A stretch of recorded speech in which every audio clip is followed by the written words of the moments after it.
Hey everyone! Tonight I'm going to be continuing my Dungeon Master Basic series.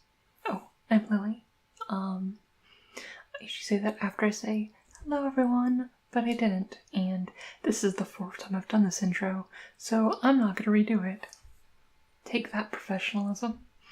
But today we're going to be talking about problematic players.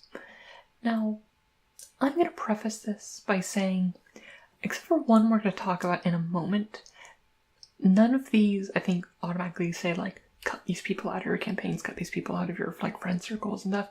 No, most of them you can deal with, and this video is mostly to help you identify problems, like, some of the most common problematic players, and really some sort of ideas of, like, how to deal with them. Now I'm going to preface this that I'm going to be mostly doing stuff that, like, for the most part is pertaining to D&D. There's lots of problematic things that players can do that disrupt the group that I'm not going to talk about because it's just general life advice. Like, you have a guy who never showers and shows up smelling like shit, you can probably know how to deal with that. So I'm going to talk most about D&D specific problematic players, but this list is by no means exhaustive. It's just kind of like the main things that I find that are detrimental to campaigns and come out the most.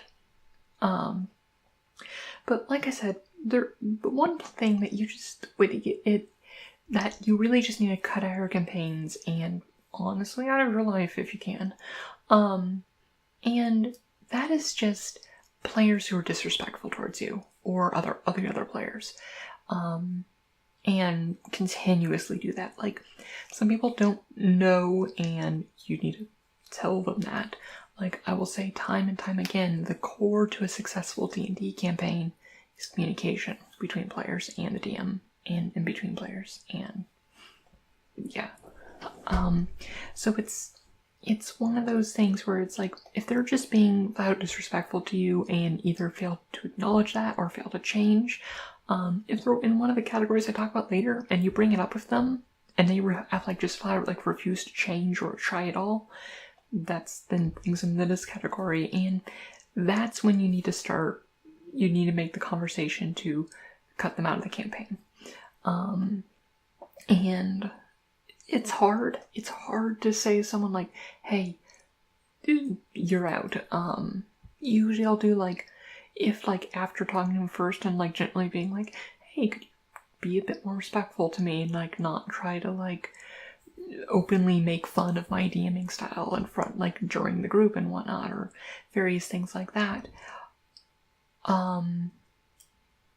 Like, after you nudge them and if they still don't continue them, then you just need to say out flat out where it's like, hey, you need to cut this out, or I will kick you out of the group. And that's hard, especially if you're in like a close group of friends, or if you're in a group which is like close, or like you've been trying to scrap out together this group a little bit so far, or if like they're close friends with another person in the group and you know you'll probably lose 2 people if you kick them out. Believe me, I've been there. I've dealt with all the players that like I'm going to outline, and it sucks, but it's ultimately best for the campaign. People are just disrespectful to you, makes your life miserable as a DM, they make the other player's life miserable, and it really makes it a not fun experience, and you should be having fun playing D&D. It's a game. It's also like not like a competitive game that like, I guess like there's some games that it's like fun isn't like the core things because you can do it for the competition and stuff, but even though that's like a certain level of fun, like in a different level that's not like immediate gratification fun, but that's beside the point. Like all of these like reduce the quality of the campaign at some amount to the group, but if it's people who refuse to change or just seriously detrimental to the campaign, you need to make those steps to cut them out of the campaign. And then obviously don't invite them to future campaigns. So, well, let's jump right into it, the actual, like, specific ones. The first one, and probably one of the most famous, like, problematic players, is the rules lawyer. Rules lawyers they don't actually necessarily have to know the rules very well, and then, like, the actual player's knowledge of the rules is actually doesn't make them a rules lawyer. It's them using the rules to try to undermine your, like, authority as a DM. Like, as a DM, you're not, like 100% in charge, but you are in charge of, like, running the game and the mechanics and everything. And rules lawyers will try to one-up you with, like, rules knowledge and trying to, like, explain, like, oh, I definitely can do this because of X rule and some obscure supplemental product. And they're the type who want to use the rules in kind of like a show-offy and for their own advantage sort of way. Now, like, this isn't to say that, like, people who know the rules are actually very helpful, and the solution to this isn't, oh, just simply know the rules better. The solution is honestly, solution for most of these is you gotta talk to them. Like, point out, like, many rules lawyers may not even realize what they're doing. They just might feel that, like, they're doing this, like they're just being like, oh, we're just trying to make the game fair and whatnot. And that's fine. But, you need to talk to them and explain that, like, ultimately, like, I'm the DM. I need, like, if I make a call in the middle of a session, I'd prefer if you don't contradict me. But conversely, outside of that conversation being like, hey, can you respect my rules calls and rules decisions? Or, like, okay, our campaign is going to run this rule, like, differently than, like, what's printed. And that's okay. But also to help appease them, because often they'll, like, want to show off their knowledge of the rules, is that, like, be like, but hey, ask them about rule stuff, like, in session, even if you actually know the answer, just, like, refer to them for a question every now and then, just to, like, keep them sated for their rules lawyersiness.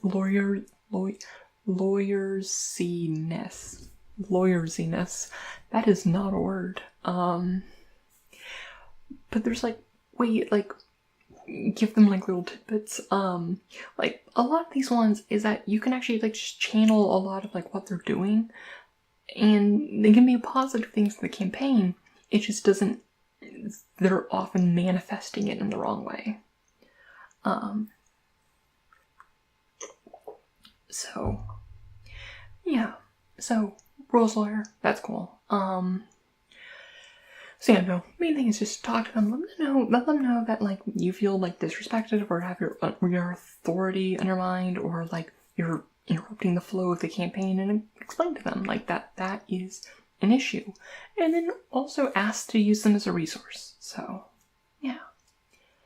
So, the next one is, actually, a lot of these two actually go hand in hand all the time, and that is MidMaxers. MidMaxing is a style of gameplay which is, they're all about, like, making, like, very tuned builds to be, like, the best possible, like, thing they can do. In some groups this is fine, like, if everyone's trying to min-max and, like, make this super optimal setup and things like that.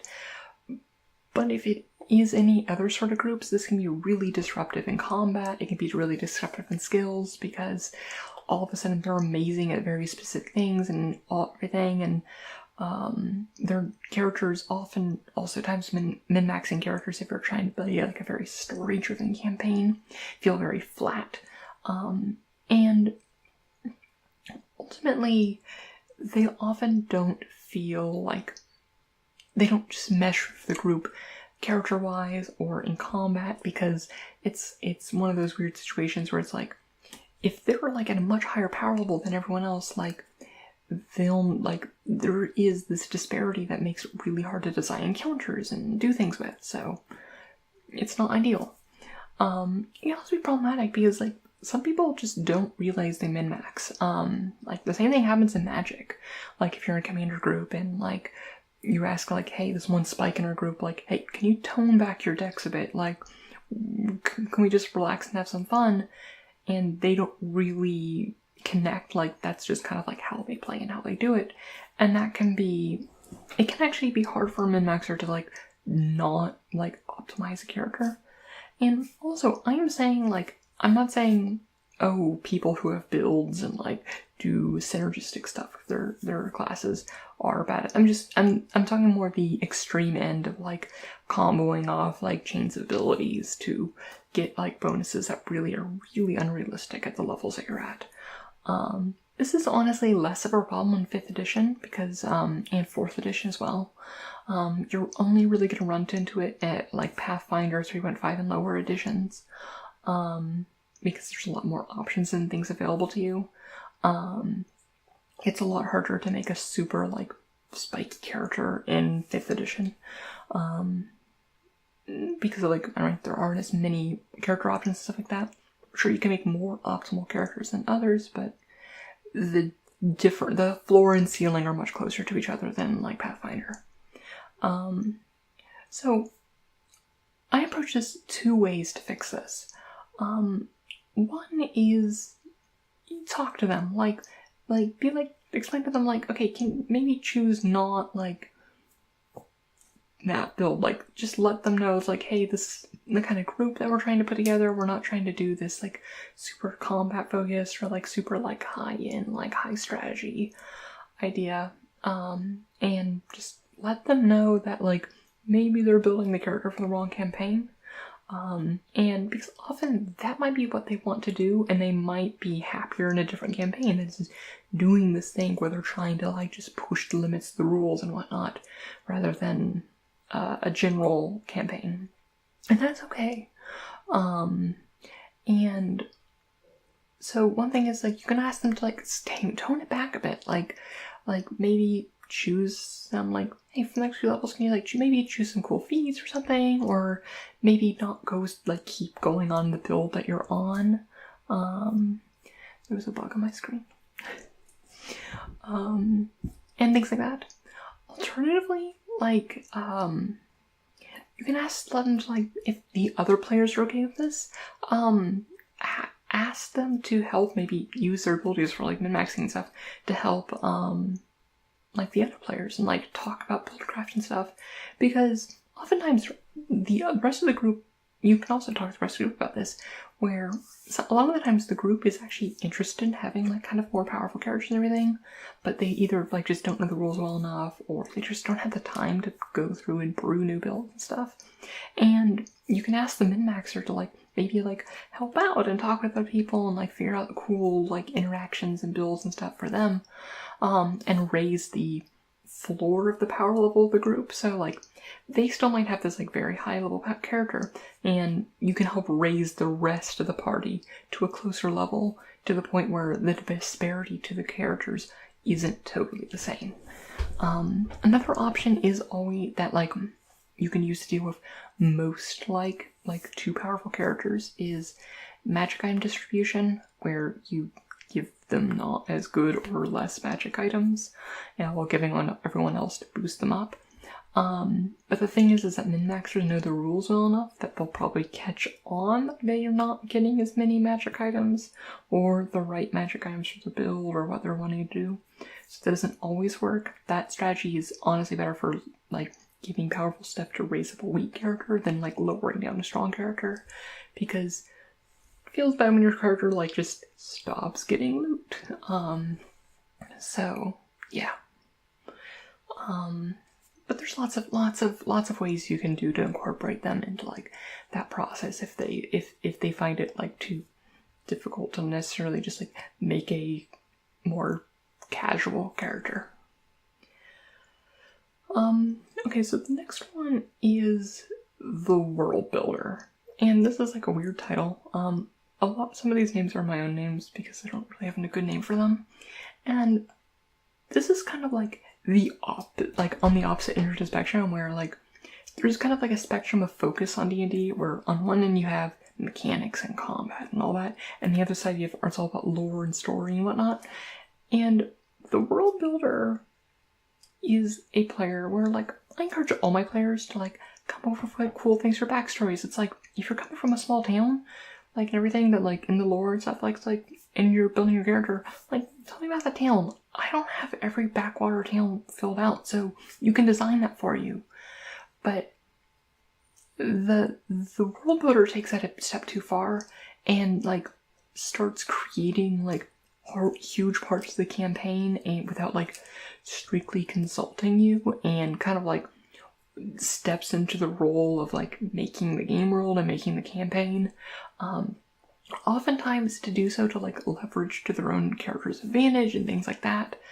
And honestly, like an example for this is like,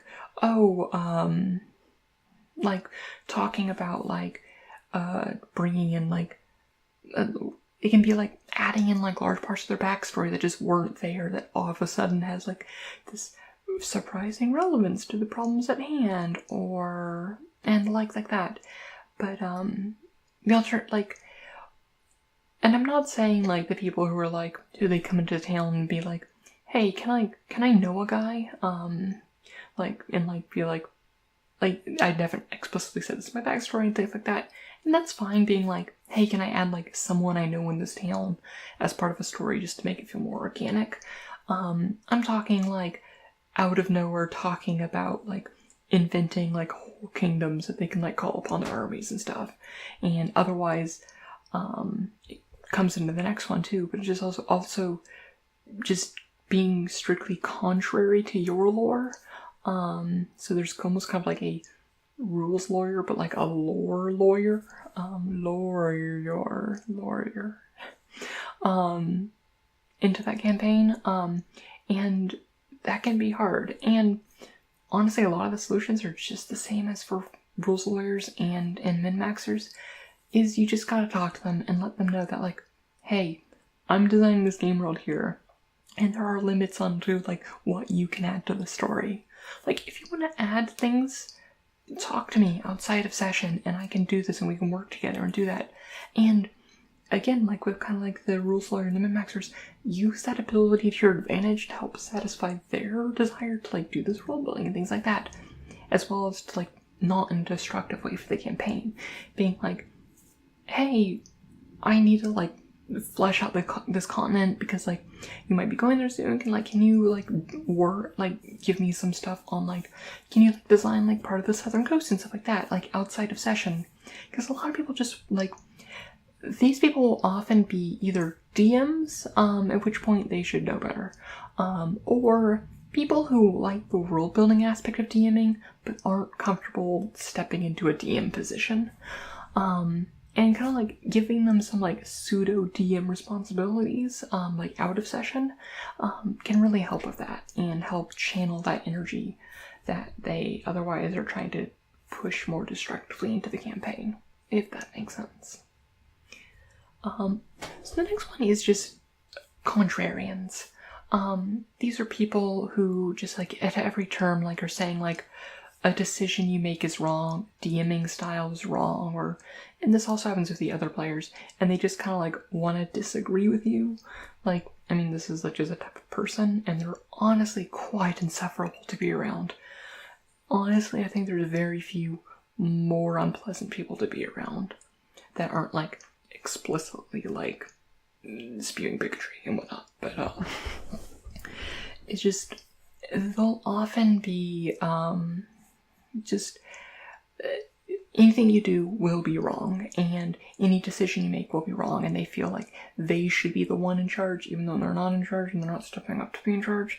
It's just kind of like, well, I would have done that differently and all things like that, just constantly session in, session out, and they're infuriating, and there's really not much you can do besides talk and say, hey, cut it out. And if they don't, if they do, great. Although they might not be like saying, and but like also come out with like, when you talk to them, like have examples ready, because they're contrarians, they'll obviously come out with, no, I don't do that. They're also the type of player where the other players will usually know, so this might be a better group meeting. Unlike the other ones, which are probably you want to approach one-on-one, unless like a specific player has been asked you to talk to this player. But yeah, no, they're just jerks. They're like one step below just straight up disrespectful players, and if they don't want to listen to you being like, hey, can you cut that? it's just really dampening both like my ability to enjoy the game and DMing and stuff, as well as my ability to actually DM, because it like derails your train of thought, it makes you second guess everything you do, and it's just miserable. So yeah, to hell with those guys. So the next one is one I'm going to codename the girlfriend, and it doesn't have to be their girlfriend. It can be a close friend, or it's essentially someone a player who expects you as the DM to give them special favors because of an outside relationship, like not necessarily like strictly like romantic relationship, but like friendship or whatever, or close thing, or you owe them money or whatever, outside of the game. And they want preferential treatment, be it like in magic items or like NPC interactions or other things. This comes up like with like the best friend, things like that. And really it's one that like usually, at least in this situation, you're usually in a close relationship with that person and like they're good. If not, they're being weird. And for like expecting preferential treatment.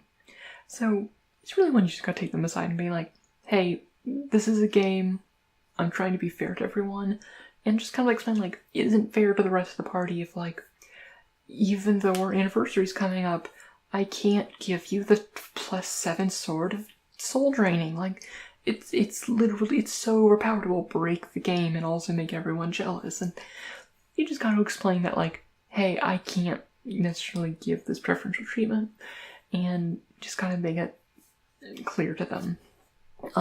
Granted, this gets all weird, like, depending on their relationship dynamic, but I'm not here to give you relationship advice.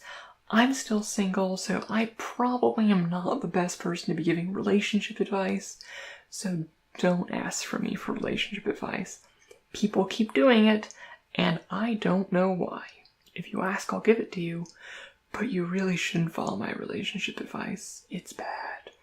I don't think it's that bad. It's fine. There's also a kind of the inverse of this one, which is the person who believes that you're giving preferential treatment to the person, even though you're not. To which there's really not much you can do besides obviously like talking and like being like, hey, I'm not giving this person preferential treatment. Step 1, examine yourself and be like, am I like giving them preferential treatment, whether it be subconscious or not? Because sometimes they're right. And there's really not much you can do. Like if they are being actively disruptive towards like I'm just gonna call them your girlfriend's like character or your girlfriend itself because of this reason, then you have other reasons to talk about. But yeah, no, it's one of those things where it's like, make sure you're not actually doing the thing that they're accusing you of. But if not, be like, hey, I'm not, like, this is legitimately, like, I'm trying to make this as fair as possible. And yeah. Usually those people are just, like, jealous because they want to have a bigger share of the pie than what is necessarily fairly allotted to them. So, So the next one is just a distracted player. These are ones where they might be on their phone all the time. It's usually on their phone, or like they have a laptop up at the time and like aren't paying attention to the game or like not doing things. And generally just like being kind of checked out of the campaign. Now every campaign and every group has their own preferences on like what level of like electronics and other things going on.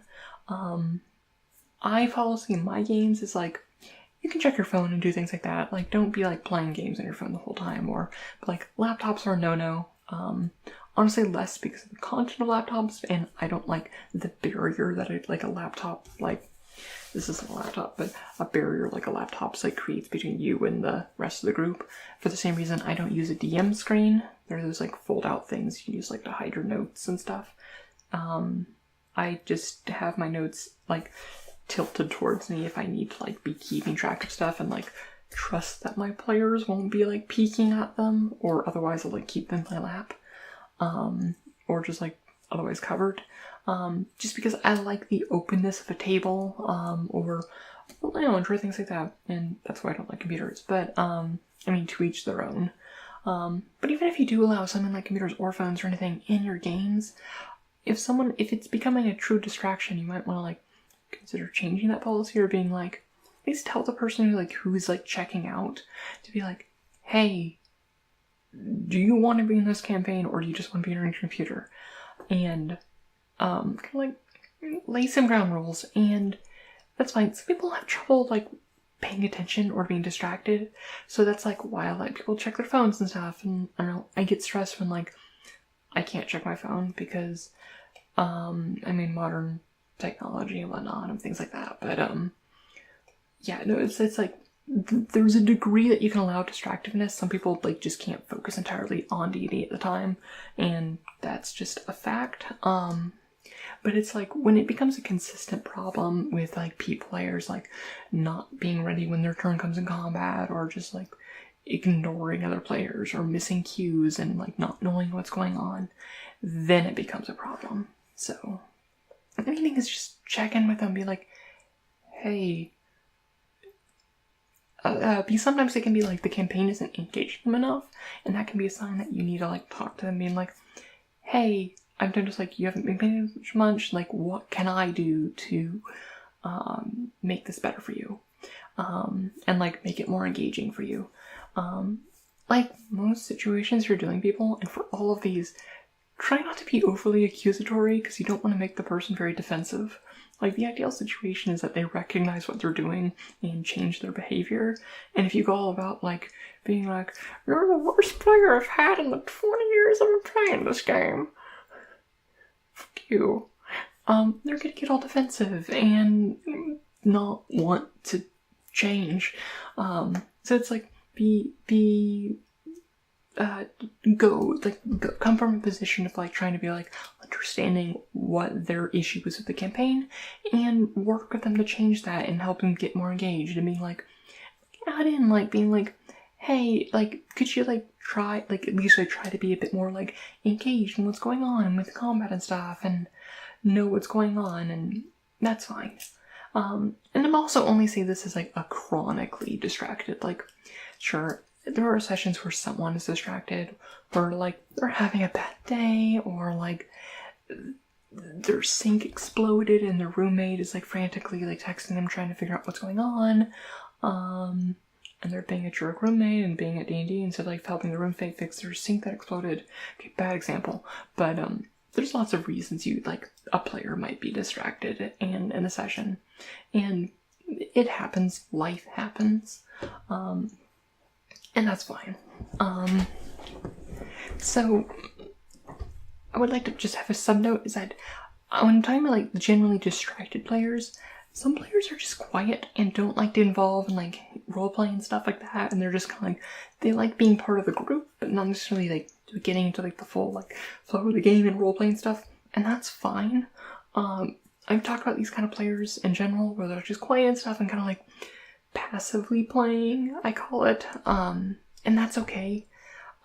It's not the same thing, like they're usually paying attention, they're just not doing everything, and they have their own little niche. And I've talked about in the past like how to deal with them differently and things like that, but just don't get those two confused. So the next one is just a player who is chronically absent. And this is like either like their schedule, like either their like scheduling is hard to do and like they can't make it to sessions, in which case like that one is easier to deal with.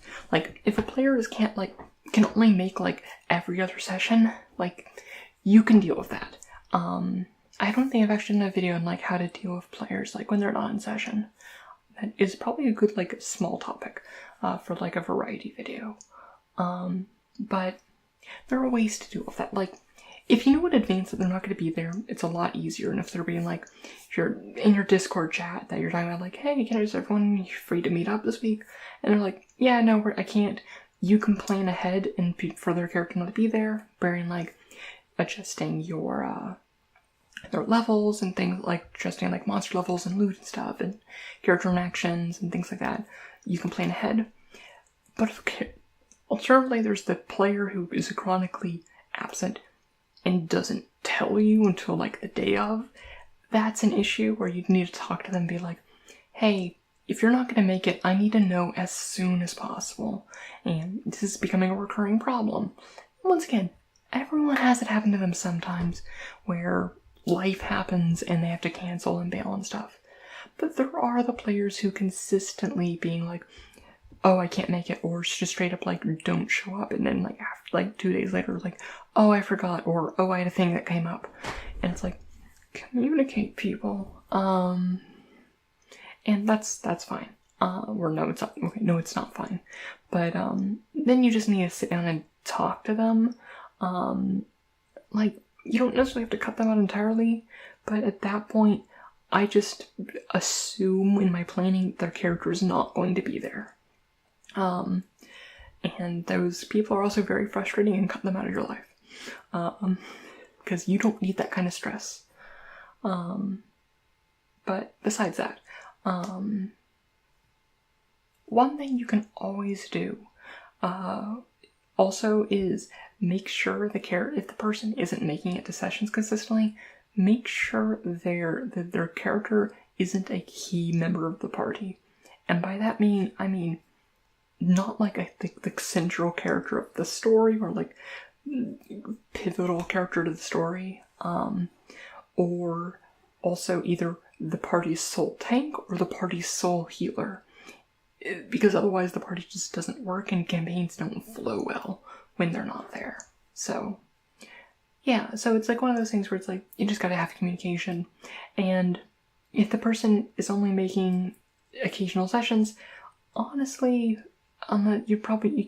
it's one of those things where it's, sometimes you can talk to them being like, hey, can you try to make this campaign more of a priority? And that's fine. But other people have like work that they can't deal with, and like they just don't have control over it. And that's fine. And there are mechanical things you can do to prepare for that. Now, the final category of problematic players is less a specific type of player, and it's more of a problematic group component. And that is where you have a group with wildly varying like things that are intending to get out of the campaign. Like, everyone has their own things they want to get out of the campaign. Have I done a video on that? I might have, or I might have written it but not actually filmed it yet. But essentially everyone has like their own things they want to get out of it. Some people want to explore the world, some people want to roleplay, some people just want combat, some people, I think I've half done this video. And that's fine, and there's ways to have that disparate like party dynamic and like make everyone happy. But you don't get groups where you have two people who just want the hardcore combat and combat. And if there's two who care less and like just want to like do fun roleplay stuff. And sometimes those groups just don't work. Either like, sometimes you can find that middle ground between those like different players and stuff, but sometimes you just can't. And there's lots of ways to deal with that, where it's either you split the group in two, or you try to like do what you can. But it's one of those things where it's like, it's an unfortunate situation, and it's like no one player's fault that the dynamic isn't working, but it does happen. And you need to be able to like be aware and deal with it. And I guess also the final note is that like players can just be dissatisfied or uninterested in the campaign, and the thing is to like communicate with players. After every end of session, I check in and ask players like, hey, how'd you like that session? And every few, it's like, how do you feel this game has campaigns going? How do you feel this group is working? And like having that check-in point, because if you can do that, you can actually solve a lot of problems early and like catch things going on and help the group move smoothly and an enjoyable experience for everyone. And but it really just comes down to communication. I literally cannot say it enough that communication is the key part of D&D and life. But it's just you gotta make sure that everyone is getting what they want out of the campaign.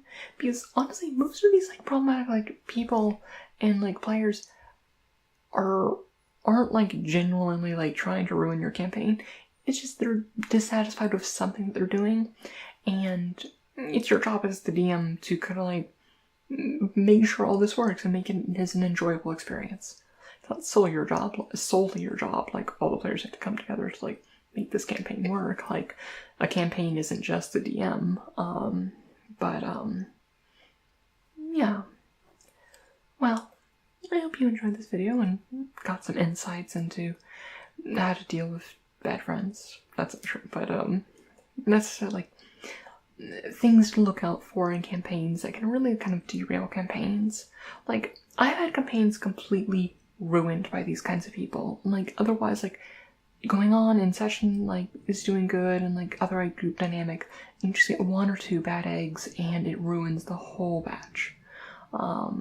And it sucks if you don't catch them early. So, yeah. Well, I hope you all have a wonderful night, and I will see you again for whenever I do my next installment of the Dungeon Masters Basic series. Oh, one thing I am going to be doing is that I'm going to be doing a variety episode of both the DMing Basic series, so the one for players, as well as my DMing Basic series. That's kind of like a variety of topics. If you have a topic you want me to cover in that video, or like a question or anything, let me know either on the Discord or in the comments, and I'll try to get to that and like cover it in the topics for these like variety videos. So, I mean, I have lots of my own topics that I want to cover in them, but yeah. Alright. I'll see you later.